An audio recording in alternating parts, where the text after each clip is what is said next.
Fearscape Media Network, exploring the unknown, one podcast at a time.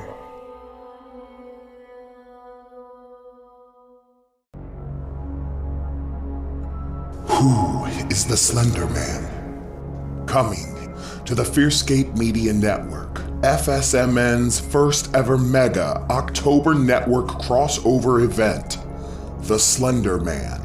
Featuring 3 of your favorite network podcasts covering the Slender Man in all his slender glory. On October 1st, you'll hear Ghosts in the Attic, Bodies in the Basement, covering the Slender Man stabbing, where 2 12-year-old girls lured their friend into a forest and stabbed her 19 times in attempt to become proxies of the fictional character, the Slender Man. On October 6th, Fearscape Paranormal Podcasts will be covering the legend, lore, and creepypasta of the Slender Man. And finally, on October 12th, join the Misters of the Dark as they cover the 2018 horror film Slender Man, just in time for the Halloween season. Go to fearscapemedia.com or wherever you stream your favorite Fearscape Media Network podcasts. Happy Halloween! Ghosts in the Attics, Bodies in the Basements may contain graphic, violent, vulgar, or explicit content not suitable for all listeners. Listener discretion is advised.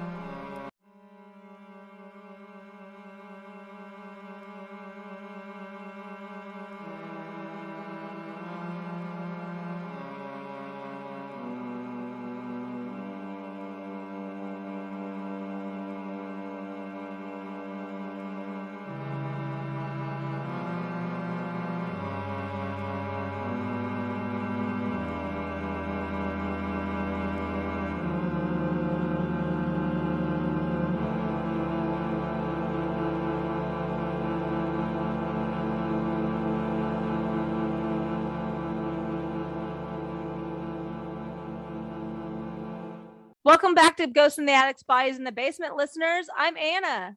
And I'm Lindsey. Come on in.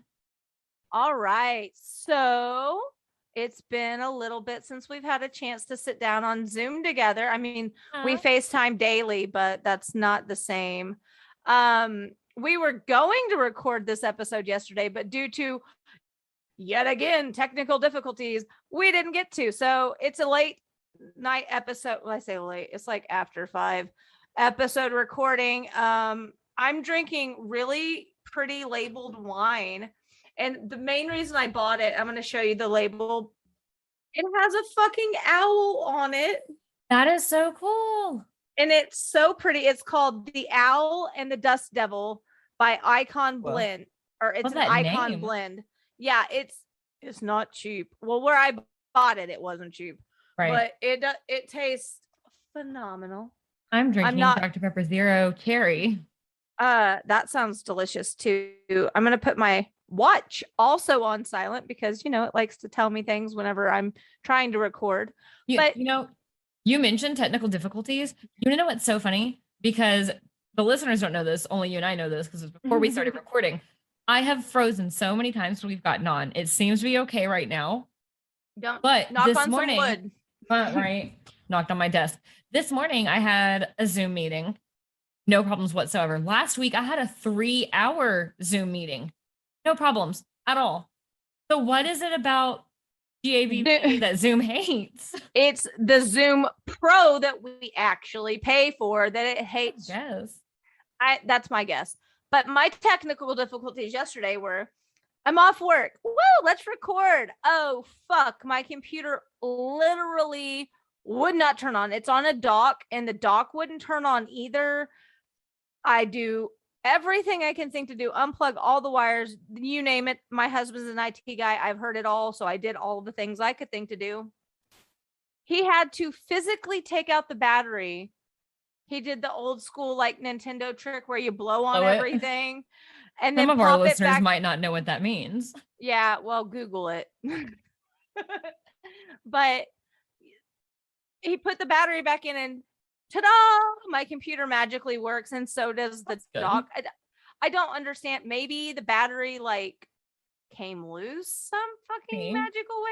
The fairies attacked my computer. I swear we did one episode. We did one episode where we talked about the fae, and they have not forgiven us since. I'm convinced. But you say that. The other day, the little nose pad on my husband's glasses fell off. Yeah. And it's in this room where we record, which is where everything else has vanished. I'm frozen now. We got to stop talking about this. We got to quit jinxing it. The fae, they're the reason. Maybe it's not Zoom. Maybe it's the fae. We're sorry. So a little teaser. We have some pretty big shit coming down the pipeline, and we're hoping for January. Fingers crossed. Fingers crossed. I'm not going to disclose the podcast name just in case for any reason it doesn't get to happen. I will cry. But one of our favorite podcasts, we reached out to them and they replied, and tentative plans to record crossover episodes in December, but will be released in January. Hopefully. Fingers if you crossed. all are listeing, it's okay if you back out. We'll move on. Please don't. We'll forgive you. but for real, it's something really I will exciting. say this though. It is really exciting. I will say this about the show. They don't do anything we do. It's not paranormal. It's not true crime. No, it's not anything close to what we do. It's completely different. So it would be a really fun crossover. I think it would be fantastic for us to be on their show and get to like live out our other geeky like interests in life, and just completely spaz out with them. And I think it would be fun for them to come on our show and live out their other side. And it would just be a really cool crossover. So I'm really looking forward to that. Yeah. Fingers crossed, nothing fucks it up, because, life is beautiful and chaotic. Like Zoom. Zoom. Yeah. Don't ruin this for us. There's that beautiful profile picture that I love to see so much instead of your actual face. I know. The only way it would let me, it was doing the whole like not responding thing. The only way it would let me do anything is if I turned off my camera. Thanks, Zoom. Of course. You have no problem any other time. We had talked in one of our recent episodes about Uncharted Waters, the aftermath of a child's suicide, the book that me and Lindsey co-authored about how my daughter passed away. Well, it's a lot more than that, but that's gist of it. The gist of it. Not getting we have sold over 30 copies, whether it be paperback or Kindle editions. I'm blown away because it's only been a couple weeks.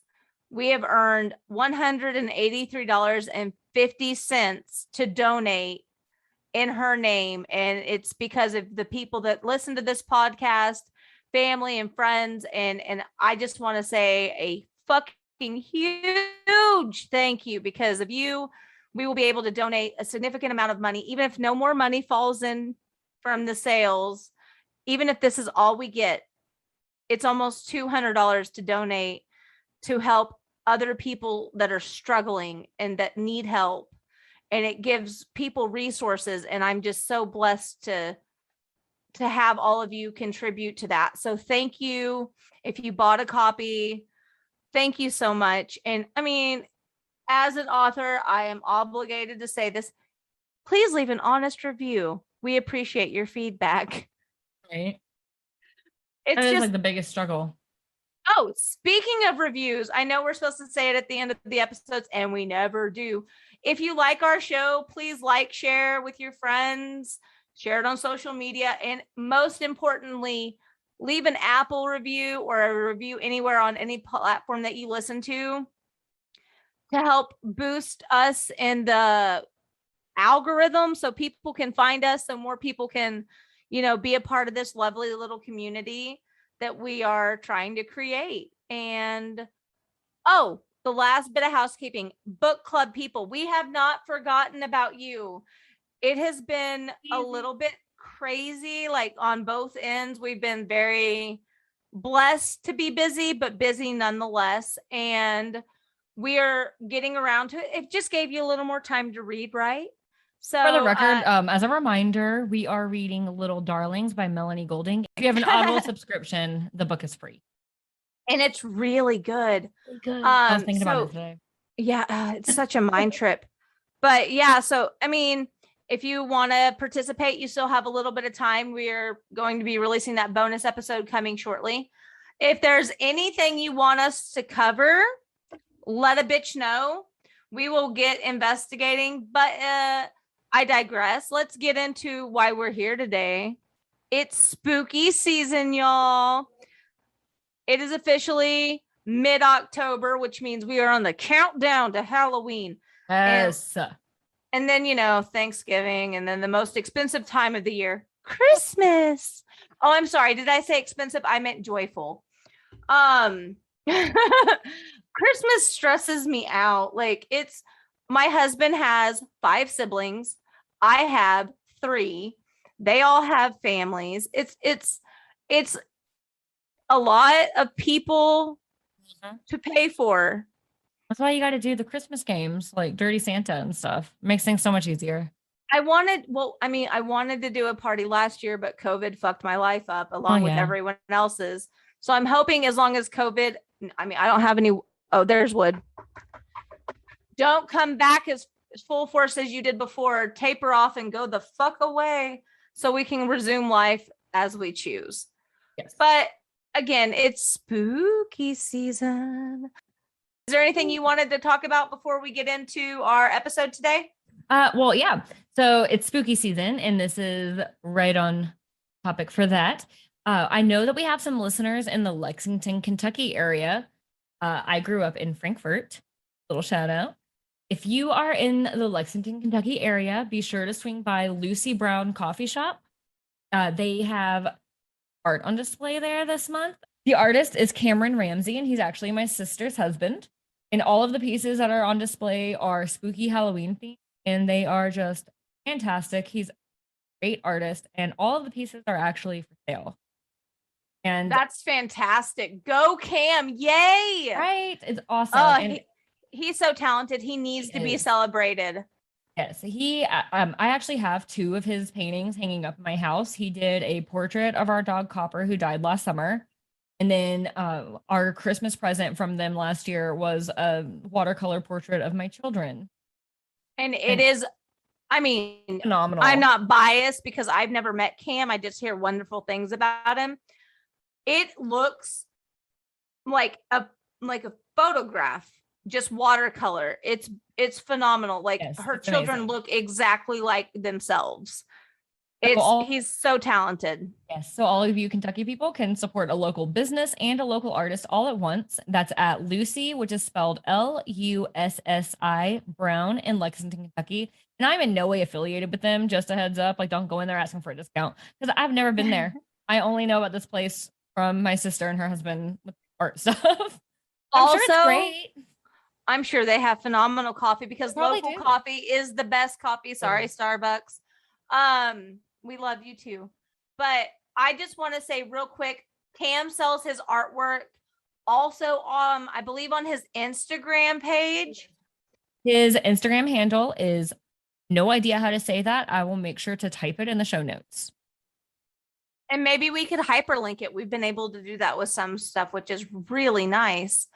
But if now on his Instagram description, it says, email me for business/commission inquiries. And there's a bonfire website. Ooh. You can go buy t-shirts or one of his t-shirts. Listen, between your sister, your dad, and Cam, I'm going to be in our merch store. We have a merch store, everybody. It's on Redbubble. We'll link it in the show notes. We always forget we suck at marketing, and I do marketing for my job.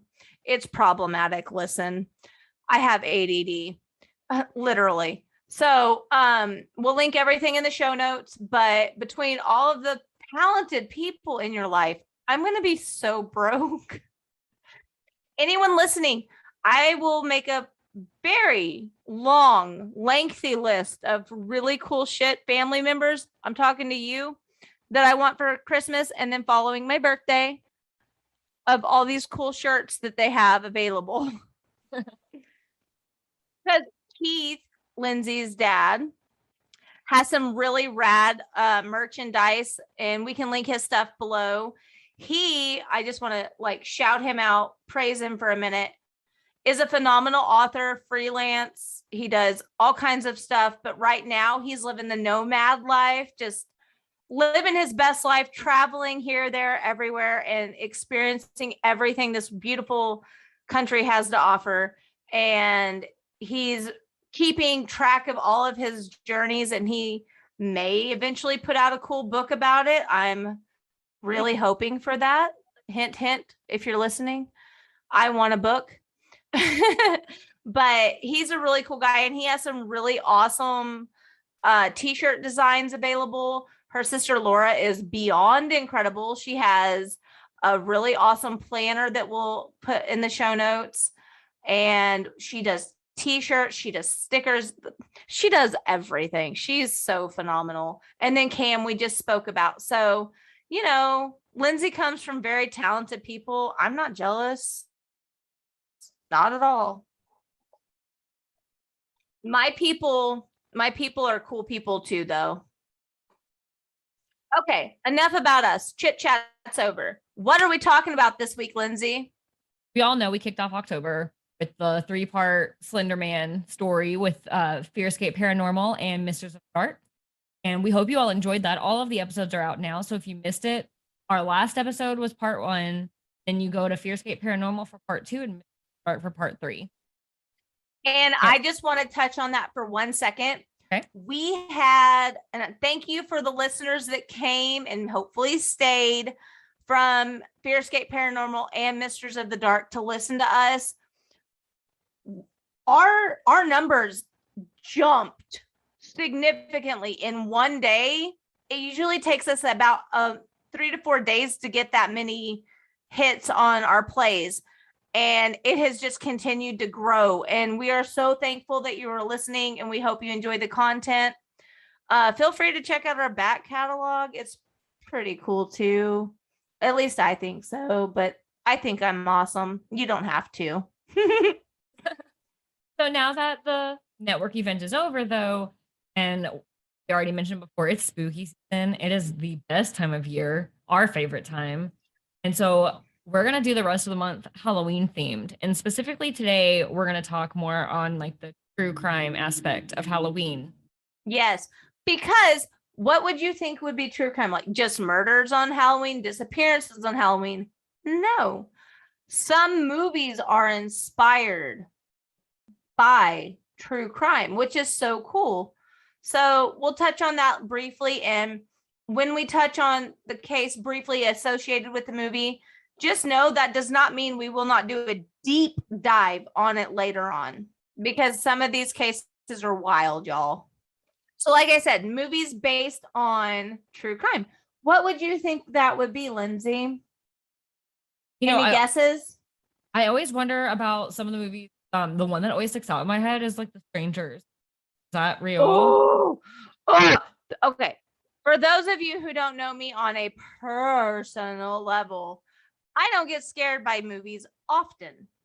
The Strangers, sorry, I don't know the director off the top of my head, is the most terrifying. I mean, like, it fucks me up. I can't sleep at night kind of movie.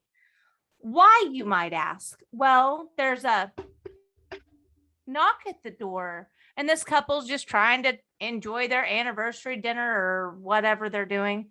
And there's a girl there, innocently enough. Is Tamra home? No, there's no Tamra here. And then what happens from there is, I mean, a nightmare fueled chaos, crazy. I can't give it away, but like, watch it. You'll hate me later. That movie fucked me up. It took me and my sister Laura days to watch it because we kept pausing it because we kept getting so scared. I've watched it one time because it scared me so bad. Yep. I can't bring myself to do it again. Watched it once. I'm going to give one tiny spoiler besides what I just said. They said, why are you doing this to us? And you want to know the most fucked up thing I've ever heard in a movie ever? Because you were home. Nope. No. You know what that I makes me don't think like of? that. What? That serial killer, I think he was from the 80s, who thought he was a vampire. And if the doors were unlocked, he'd just walk in. But if it was locked, he thought he wasn't invited and would move on. Right. Lock your doors. Lock your doors for real. Car doors too, by the way. And don't leave anything visible like merchandise and stuff in your car. Hide it if you can, because people will rob you. People suck. But The Strangers is actually, and I say very loosely inspired by the Manson family / Sharon Tate murder of Sharon Tate and the Manson family, like shenanigans. So I will cover that later on, because like I've been wanting to cover that for so long, but it's so dark and sad, and it's but then also twisted, because when you get into Charles Manson, like, I didn't do anything. Right. He swears he's innocent because the females, murdered the people, but he was like brainwashing them. He was a cult leader. I don't know. It's a big deep dive that I will be getting into within the next few months. But that's based on that. And then another movie that everyone probably knows about is the Texas Chainsaw Massacre movies. Well, I watched that, and don't judge me too harshly. It's probably my parents' faults, and they're fucked up anyway. I was like 6, and I watched the Texas Chainsaw Massacre movie, the original, and they're like at the county fair, whatever that is, and they're like scooping out bowls of chili, and there's like a thumb or a toe in the bowl of chili. I didn't eat chili for over a year. I was terrified I was going to find a body part in it. And that, do you have any guesses who maybe inspired that movie, Lindsay? I actually know, so I'm not gonna pretend I don't. Is it Ed Gein? Are you right? See, and that's another one that's on our list to cover. We have a massive list because, I mean, true crime happens daily. I mean, not everything gets publicized, which is heartbreaking. But if you think about it, it's like there's like a murder, like, what is it, every 5 minutes or something? I don't know. The statistic is really shocking. I just don't have it memorized. Right. So there's no way every story could get covered. But the ones that have been like severely talked about, like in a big way, sometimes inspire movies and sometimes are really fucked up. We already covered Amityville, which also turned into a book and a movie and several spinoffs. Completely twisted from the original story, as you all heard in the episode. Yeah, and then I remember you telling me that The Exorcist was inspired by true events. Do you remember what that was? I don't remember all the details, but it was basically a family who thought their child was possessed and was doing exorcisms, and the kid just act the priests, which, I mean, let's think for a second on all the different things that could have been going on that they thought was demonic possession. Usually mental illness, let's be real. And I can't speak on whatever the case was specifically for The Exorcist. I did not do a deep dive, but probably mental illness. God only knows what they did to try to perform an exorcism on this child. So I would call it probably self-defense. Right. The time frame that happened, I mean, I don't even want to think what could have went on. Right. But we'll get into that case eventually too. There's so much we want to cover. And if there's anything that you want us to cover, like, please contact us, tweet us. You know, we suck at Twitter, but tweet us and send it to us on Instagram. I'm really good at Instagram and Facebook. Email. I get like 25,000 emails a day. Not really, but it feels like it. So contact us. Be like, hey, have you ever heard of this? No, we'll cover it, please. And definitely we will. You can be bossy. I like to be bossed around occasionally. Not often, but occasionally. Back to the horror movies. This, I know from research, is not inspired by true events. It's inspired by classic horror. But I remember the very first time that I watched House of a Thousand Corpses, which I love the Rob Zombie movie. Devil's Rejects is one of my top movies in life. But can we just talk about Sherry Moon Zombie's scenes in that movie? I love everything about her. I love her so I just want to be her. But anyways, real quick tangent. I used to watch Cupcake Wars religiously. I love cooking shows, true crime shows, house shows. I'm weird. I have a lot of varied interests. Yay, ADD. But Rob Zombie was on Cupcake Wars once, and I was like, this is gonna be cool. I'll never forget that. It was so funny. And I remember like calling Lindsey or texting Lindsey. I was like, did you know Rob Zombie is a fucking vegan? And very just all around chill dude, and you would not expect that. He like him and his wife, they go to like animal sanctuaries and like pet baby cows, and it's the cutest shit ever. I follow them both on Instagram, and they have the most adorable life. And then they produce like this really eerie music and this dark filmography. It's and beautiful. Then they're about to do the monsters, and they've been building the neighborhood. Oh, I'm excited. I'm so excited for that. But anyways, back to it. The very first time I watched House of a Thousand Corpses, I remember just being mind fucked at the thought that people can be like that. And they can. It might be slightly exaggerated for Hollywood and effect and like all that, but people are like that. We hear it all the time. Oh yeah. And so like that's what scared me about that movie. The movie itself, I fucking loved. Although the whole like last 30 minutes, whatever, with like actual Halloween night on it, with the rituals eerie. And whatnot. Especially watching it by yourself in a dorm. It was not the first time I watched it, but one of the times I've watched it. That, oh my gosh, I was so scared. But so that's a little eerie, but the movie itself didn't like scare me. It was just the idea that humans can be like that scared me. Right. So fun fact about House of a Thousand Corpses, feel free to think I'm a fucking horrible parent, but I don't care. I, last Halloween, wanted to watch a movie with my daughter. I can't think. Maybe the wine's hitting me. I wanted to watch a movie with Jillian, and she's like, your movies always suck. Nah. I was like, okay, sorry, it's not YouTube. My bad. Minecraft videos and people playing video games and prank videos. I digress. So she went on about her life and probably drew something amazing and ignored us. But my son was like, I'll watch a scary movie with you, mommy. I was like, I don't know about this. How fucked up is this movie? It's kind of fucked. It's really fucked. Okay. And House is more fucked than Devil's Rejects. Yes and no. It depends on of the gun. Yeah, there wasn't a lot of like gun violence. There was a little. That's not what I was talking about. Oh, yeah, I know. But so he sits down with me and he's like, that blonde guy. I go, yeah. He goes, that blonde guy is gonna kill that lady. I was like, how do you know? He goes, Otis. Yeah, Otis. And he didn't know his name. He's like, that blonde guy. I was like, okay.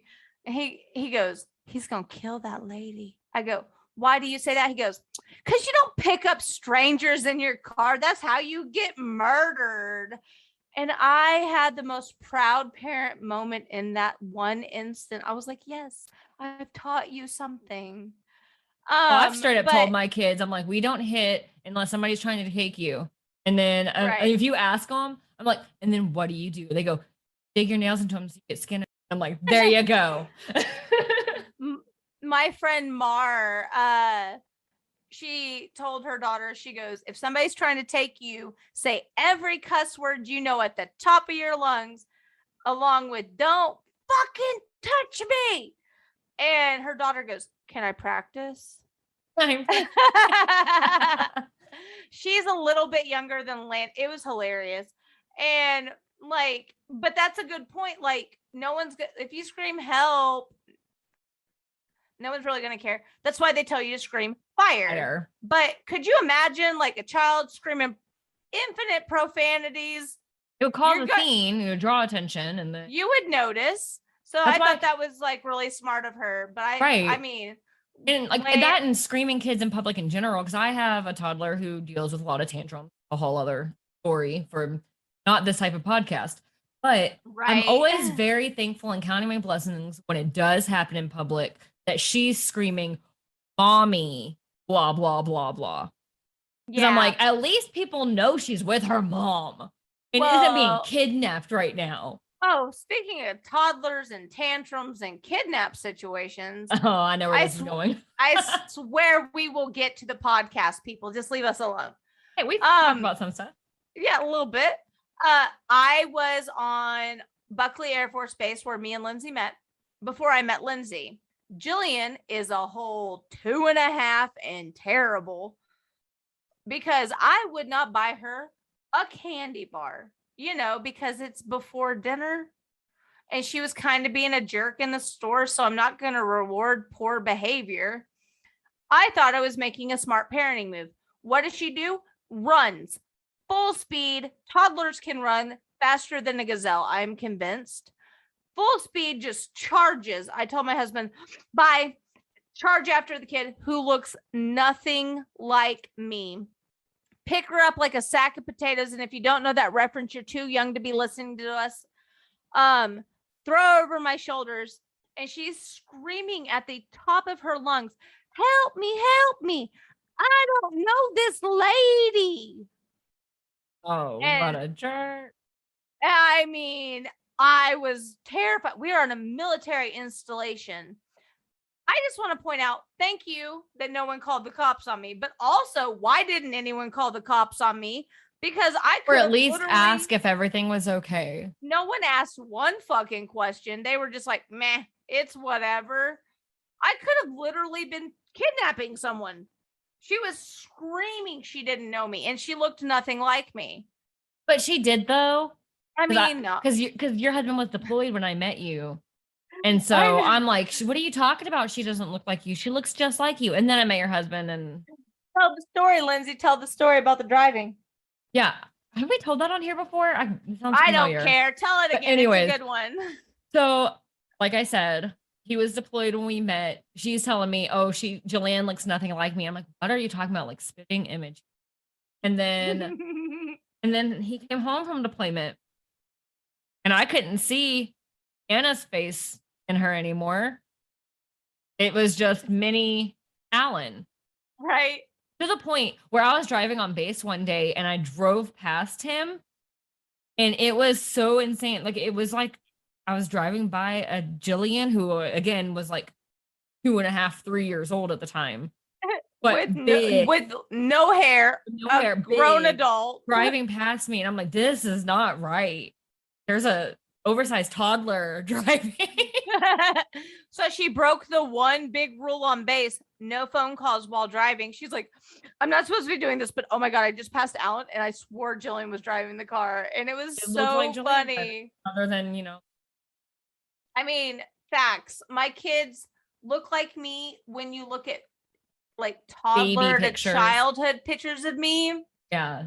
But as like full grown little people looking straight at my husband, they're like, oh, that's Alan's child. And like you'll see glimpses of them like in certain pictures and angles and stuff like that. And it's like, there's Anna.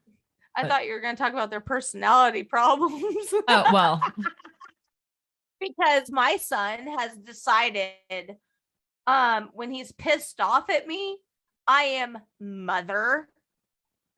That's a fun fuck up thing for him to say to me, because it's not like, hey mother, can I do this? It's when he got in trouble for I think I got 5 emails from his teacher yesterday 5 emails. So I pick him up early before he gets suspended, because that's where it was heading. And I go, why were you being so bad today? And he goes, listen, mother, that was hours ago. Like, I can remember that. God. Kids are the stopped. worst. I love my grabbed children. I put my hands on either side of his face and pulled him close to me. I go, you don't ever speak to mommy that way, or I will take away everything you love. He goes, like YouTube? I go, absolutely YouTube. I love how that's his first go-to is like YouTube. You gotta hit him where it hurts, man. Kids and technology, that's where it's at. He's gonna be a skeleton with a fucked up mask for Halloween. He found one. He's really jazzed about it, and he's pissed off at me because I won't let him wear it to school and terrify the children.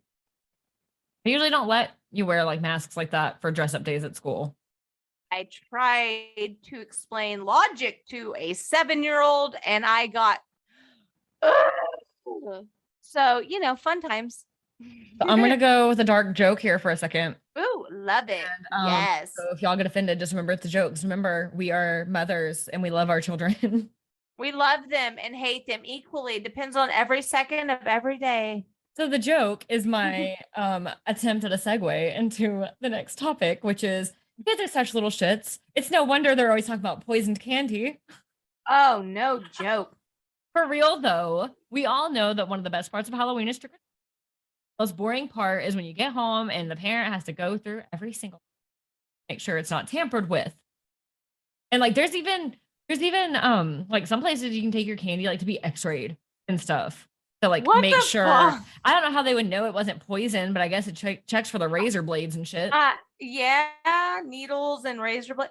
I mean, when we lived in Colorado, the base, I'm not exaggerating, the base put out a like email to all the people that worked on the base, all the military people. Please make sure your children don't get pot candies. Check for pot candies. Who the fuck is going to be giving away really expensive edibles to Nobody. children? Nobody. In a lot of instances like that are like hoaxes, ploys for attention, whatever else. But there is some validity to all of the like poison candy and razor blades, like all that. The scare behind it is a real thing. Yes. And so I'm going to go over a brief timeline of the most known instance of actual tampered Halloween candy. Ooh, so tell me. The very first reported case in the United States of tampering with Halloween candy happened in 1959. A California dentist named William Shine handed out laxative-laced candy to children. Oh, that's fucked up. Yeah. And you would think with it being a dentist, like, wouldn't you want candy? Like, isn't that getting you money for, like, all the fillings? Right? Like, hey, happy Halloween. Shit your pants on the way home. Right? And then, in 1964, a mother in New York named Helen... Feifel? I don't know how to say that. I think that's how you say it. Handed out arsenic-laced ant traps, metal scrubbing pads, which I'm guessing is like SOS pads, like for dishes. Right. And dog biscuits. The fuck? Apparently, when she got in trouble for this, she said she didn't mean it maliciously. She was just annoyed by the Halloween custom. Turn off your porch light. Don't answer the door. I mean, but in the biggest trope with Halloween movies, etc., if you don't pass out candy, your house gets egged or TP'd or is that worse than jail? I mean, absolutely not, but maybe she didn't think that far ahead. Also, why were the ant traps arsenic laced? Is that just what they used to kill ants with? In the 60s, maybe. I mean, fuck everything. At one point, Coca-Cola had literal Coke in it. So, true. Who knows, man? So then in 1968, a TV show called The Day It Is reported that the Toronto Police Department had discovered apples with razor blades and actually showed footage from the police department of tampered treats that had like razor blades and apples with needles in it, and allegedly poison candy. And that was the first known report in Canada of Halloween candy tampering. Fuck. Did you know that in 1974, a little boy named Timothy O'Brien was 8 years old. And on Halloween night, he died suddenly after consuming a fucking pixie stick. His autopsy showed that he had died of cyanide poisoning. And it was linked to said pixie stick, which I'm guessing may have been the only candy he ate that night. The police were able to retrieve the candy from other children in the neighborhood before anyone else consumed it. Thank God. But when Timothy's father, Ronald O'Brien, couldn't remember which house the pixie sticks came from, they grew real suspicious. It was he, the father, who handed out the pixie sticks. What an asshole. Yeah. Yeah. He was convicted of his son's murder and executed in 1984, though he has always maintained his innocence. What a dick. Like, okay, cool. You want to poison kids? You're a fucking horrible human. Why your own child? I wonder, and this is so totally just me guessing because that's as much as information I know on this case is what you just said. But I do wonder if he always maintained his innocence and he acted all like, oh, I don't know. Like, did he maybe not intend for his kid to get one? Maybe. Because I mean, I know I've already bought bags. I've been trying to slowly buy bags for Halloween night. Right. And we're all eating out of it. Like the whole family. We're all eating. For everyone that doesn't candy. know, Lindsey loves her Reese's Pieces. So not Reese's Pieces cups. Well, cups. For the record. Yeah, well, the Reese's Pieces are good in chocolate chip cookies. I like Reese's or peanut this is not my and favorite. peanut butter cookies. But yeah, she likes the Reese's cups. But anyways, we digress. But yeah, the only thing I could think of is maybe he didn't intend for his kid to get it. Either way, it's fucked up. Who knows what happened? I guess the truth went to his grave. But getting a little bit, because those all sound like far away stories. Like, I mean, people who are older than us probably hate that I just said that, but it doesn't sound as true or scary because it's not even in this century. Right. So in 2000, which I get, still 21 years ago. But shut your whorish mouth. No, it was not. Can drink. No, but 2000, James Smith in Minneapolis was charged with felony adulteration. Don't know what that means. But after 14 about receiving chocolate from him that had needles in it. Damn. Also, can I just say all these years of hearing about like razor blades and needles and apples and candy bars, I always thought it meant hypodermic. And I realized now it might just be like sewing needles. Right. I never thought of that either. I only ever thought, I guess maybe because like the urban legends with like during the AIDS epidemic. Oh yeah. That's probably why my brain goes hypodermic. Well, and people use, unfortunately, needles to use drugs and things. So that makes sense. Right. So it just occurred to me that might mean sewing needle. Might mean both. Who knows? Right. I'm sure there are other tampered candy stories. Those are like we can't cover everything that ever happens ever. But I know I will definitely keep checking my kids' candy. I check it every year. They get annoyed because they're like, we just want to eat. The candy's fine. I'm like, you don't know that. I throw away anything that looks like it's kind of like coming unwrapped. Or iffy. Or yeah, I do too. Stuff like that. Better safe and then than sorry. Then there's the candy tax. I mean, hello. Reese cups. I need my candy, like specifically the fruit flavored Tootsie Rolls. Those are my favorite. I've gotten to the point though, like, yeah, candy tax, get all the Reese cups, whatever. I've gotten to the point, I'll just buy myself a bag of Reese cups from the Halloween section, or just like the regular snack packs or whatever. I have a bag in my fridge because I like them cold. I have a bag in my fridge right now of a Reese's variety pack. Nice. Well, sticking on the topic of trick-or-treating, we all know once you're out of candy, ready for the doorbell to stop ringing and the annoyances of, I want more than one piece to, stop. You turn your porch light off. You feel like you can go to bed, watch a movie, whatnot, be undisturbed. Right? I would think. Well, that's what Peter and Betty, I'm going to butcher this because I've had wine and I just suck at English and other languages. Fabiano, hopefully. Fabiano, something. Fabiano in LA did on Halloween night in 1957. That was until the doorbell rang in the middle of the night.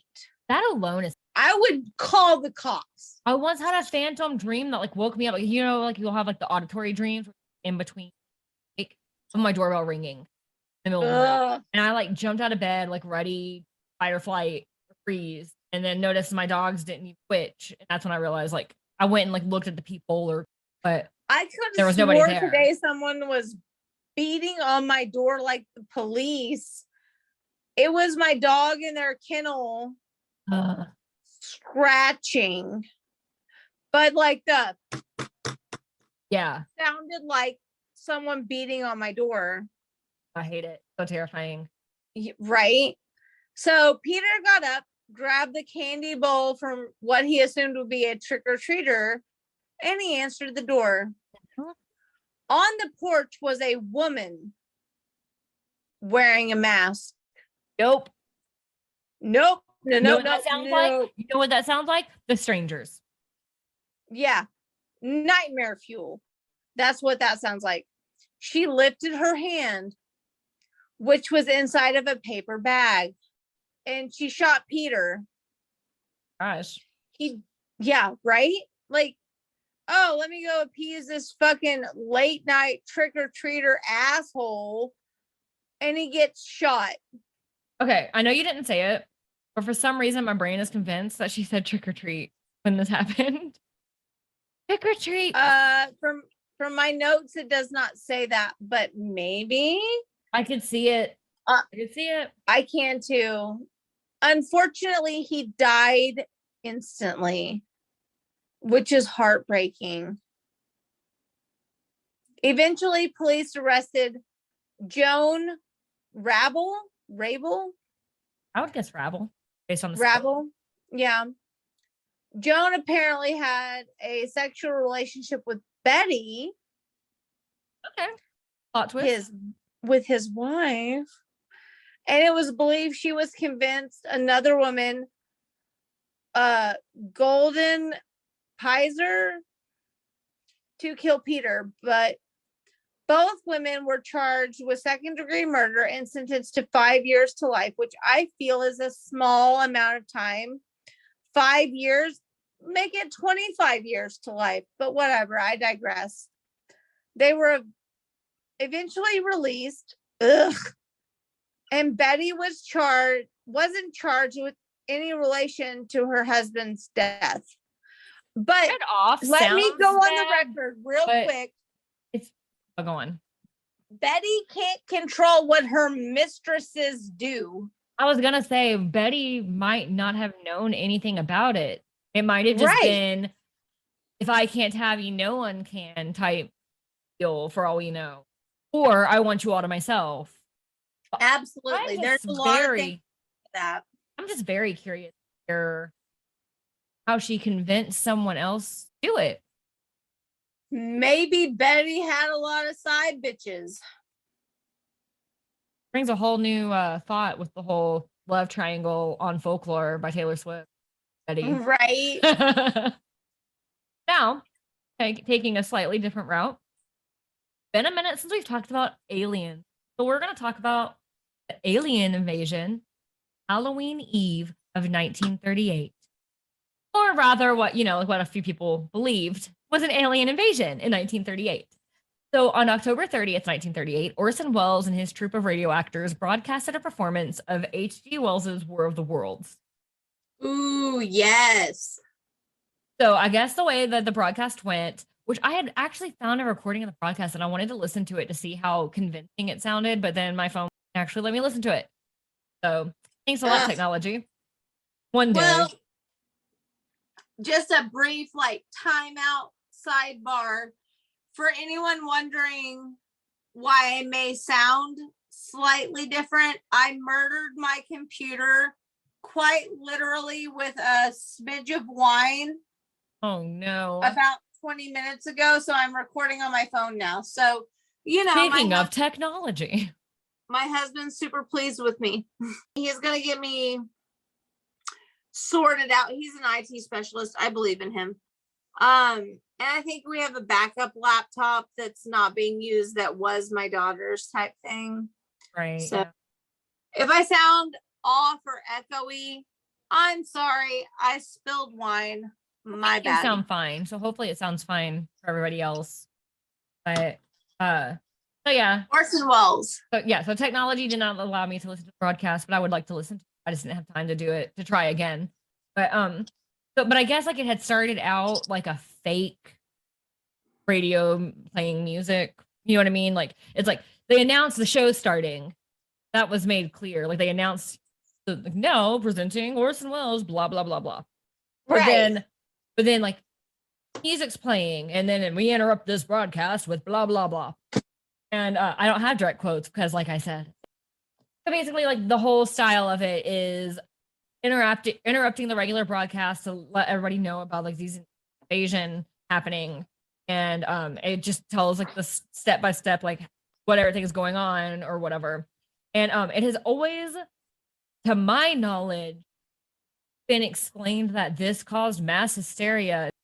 Wait, did it not?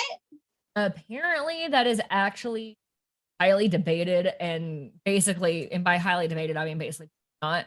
I actually saw an article that I'll put in the sources part of our show notes from 2013 on the 75th anniversary of this original broadcast from NPR.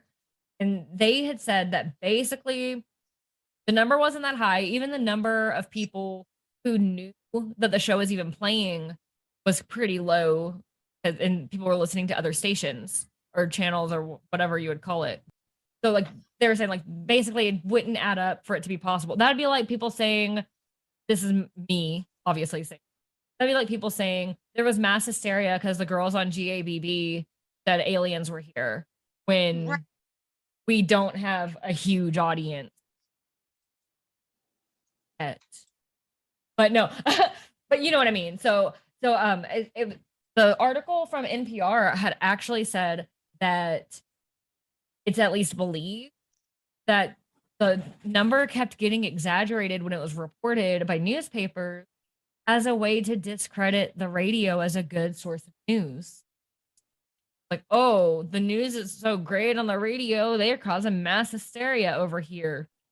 So wait, it was just hyped up by the newspapers for more newspapers. Apparently. That's up. I always thought it was this huge thing, at least local to that area, because it's not like satellite radio. But apparently they said 4 different times throughout the broadcast, this is a broadcast put on by whatever show. So I guess it was pretty clear from the get-go that it was fiction. Right. Pointing to here, I would like to think that they really thought aliens were coming. Could you imagine being in that time of life? Right. Again, 1938. The aliens have invaded Earth. Beware.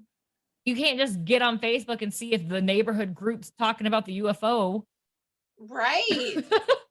That's so shocking to me. I did not know that. Yeah. I was honestly disappointed. I was excited to talk about that. Like I said, it's been a minute since we talked about aliens on. And then come to find out, it was just hyped up. Right. That's such a huge thing, I thought. And that's so disappointing and kind of shocking to hear that. Have you ever seen the War of the Worlds movie, with Tom Cruise? Yes, and Dakota Fanning. Yes, that so sound good. Though terrifies me. I'm sure that sounded great over the mic, but That is such an unnerving sound. Yes. Ugh. It sucks to hear that that wasn't what we thought it was, but it's good to know Isn't for that the truth? everyone listening. Even though that's not crime related, I thought it was important because it is true. And still, it happened on And Halloween a Eve. little like spookalicious. Yeah. And normally with the alien. Well, guys, I guess that sums up our Halloween stories for this episode. What's your favorite Halloween true crime story? Did Or just you true hear story. someone disappearing on Halloween? Did you almost Have get you- kidnapped on your way trick or treating when you're old enough to go trick or treating without your parents? Yes. Do you know of someone who has been murdered on Halloween? Has it been solved? Is it a cold case? Let a bitch know. Did you live out an episode of Pretty Little Liars where you went to the Halloween dance and everyone's wearing masks and like, oh my God, there was a murderer there? Right? Oh my God, that would be phenomenal if that was real. Well, in that morbidly curious, interesting way, not in a way like if somebody actually got hurt. No, absolutely not. Like if someone actually showed up, tried to murder someone and got caught before anything happened, that would be phenomenal. Right. But yeah, if you have any stories, let us know. All of our socials are at GABB Podcast. That's on Facebook, Instagram, technically Twitter, but we suck at Twitter. We'll try for you guys. I try, but I suck. Or you can email us at gabbpodcast@gmail.com. And real quick before we go, we've been talking heavily in every episode ever since it became possible to talk about it. The heartbreaking case of Gabby Petito. Yes. Her cause of death was released this week. It has been ruled as strangulation. And a huge reminder that they had already announced was homicide. Yes, so Strangulation again, is not an ruled as a accident. homicide. At this current time of recording, Brian Laundrie is still missing. Yeah, he is still missing. I even just Googled it just now to confirm that I didn't miss anything. I feel like that would be everywhere and we wouldn't miss it. Right. Dog the Bounty Hunter is on the case. Just saying. If anybody Whoa. has any I just saw cases- this posted from 1 hour ago, and by the Ooh. time this comes out, they'll probably have an update. Right. I said I literally just Googled 1 hour ago. It was reported cadaver dog requested as Brian Laundrie preserve search ramp. So they think he might be dead. I guess, yeah. I thought Do that you think this is all speculation for the record? Do you think someone murdered him? Or do you think he unalived himself? I feel like statistically speaking, I feel like it would lean more towards him doing it himself. Just Which because is unfortunate. strangulation, that takes effort. That means he had to watch the horror of it. Allegedly, if it was him. If it's him, allegedly, yes. Whoever he could not handle that. Whoever killed Gabby Petito made sure they watched the life drain out of her eyes, and that's horrifying and terrible. Yeah, and absolutely. Well, on that fucked up note, that's the end of our podcast for today. If you would like to follow us on any of our platforms, it's GABB Podcast. If you would like to email us, it's gabbpodcast@gmail.com. Oh, We also, would love to interact with you, hear from you, and cover anything you think we should cover. and I also have to say, because I always get so excited, our listeners, we have another country. We I got know, Chile right? added. So exciting. That's exciting.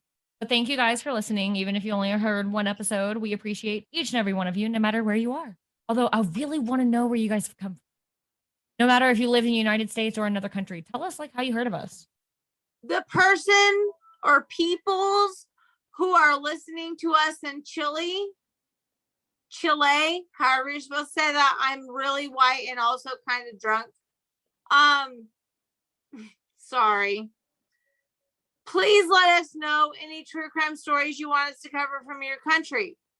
Australia, Israel, Germany, Brazil, everywhere that's listening.